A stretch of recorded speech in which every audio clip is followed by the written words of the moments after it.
Thank you, everybody, for coming to the Aaron Torres Podcast YouTube page. If you could do me one quick favor, see that little black subscribe button on the bottom of your screen? Go ahead, hit that little black subscribe button. Really does help this channel grow, my audience grow, and I appreciate it more than you know. Also, quick thank you to our presenting sponsor, Betfred Sportsbook and the Betfred Sportsbook app. Bet $50 on any game. Get up to $1,111 in free bets courtesy of the Betfred Sportsbook. Thank you again. Now, here's the video that you came here for. But let's keep it going. And let's talk about the Washington Huskies. I think Washington, you could argue, and probably Florida State too, they were like the buzz team of the offseason, where you looked at the end of last year and you said, okay, they'll be good. They'll be fun. Really good team. And then somewhere in the offseason, it became, this is the greatest team that has ever lived. Florida State, it's the same deal, but Washington, coming off an 11-win season, there is a lot of excitement around this team, and frankly, justifiably so. As I said, first-year head coach. By the way, theme in the Pac-12 this year. Lincoln Riley, Kalen DeBoer, and Dan Lanning all going into their second years in this league. But Kalen DeBoer is the guy at Washington, and Michael Penix is that dude.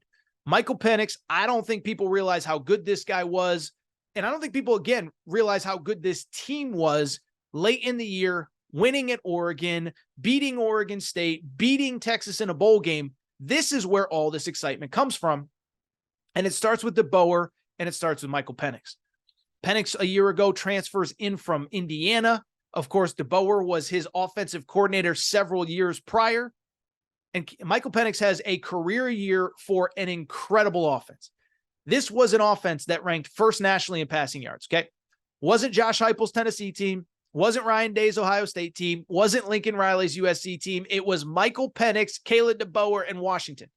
Second nationally in yards per game, 515, and 39.7 points per game. That ain't too shabby, top 10 nationally. Michael Penix, like Bo Nix, does return for that final year, COVID year, and he should be really good. Why? Because he was awesome last year. This was a guy, Michael Penix, that when you look at the stats that he put up, I mean, it is just absolutely incredible what this guy did in season one.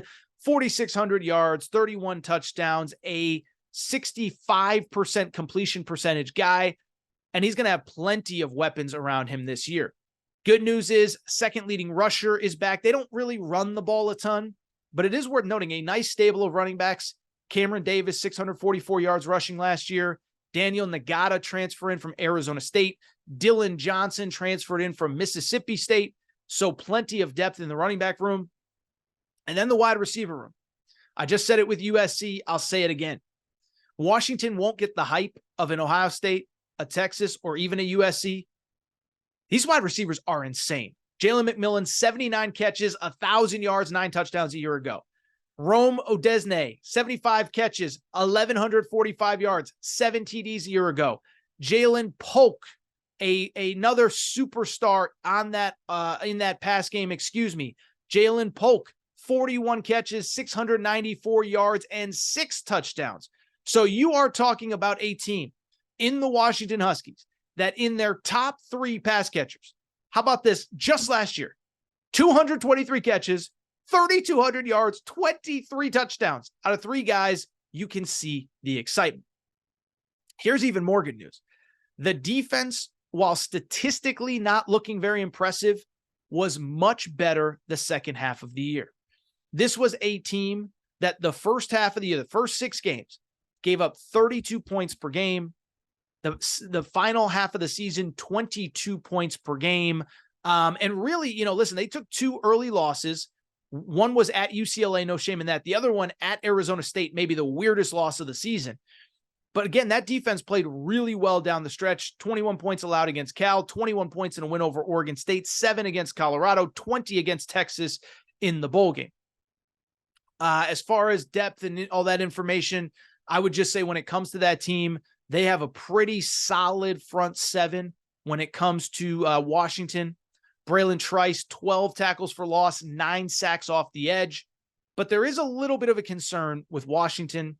Last year, they did not force a lot of turnovers, 117th nationally, only 12 total turnovers forced. Again, USC was plus 22 in turnovers, So how about Washington with only 12? And I guess what I would say is when I look at that and when I look at the schedule, I might be a little bit more down on Washington than most. First of all, the schedule is more challenging. They do have to go in early in the season to Michigan State. I don't think Michigan State is good. I think Washington will probably win. But we said that last year about Michigan State going to Washington.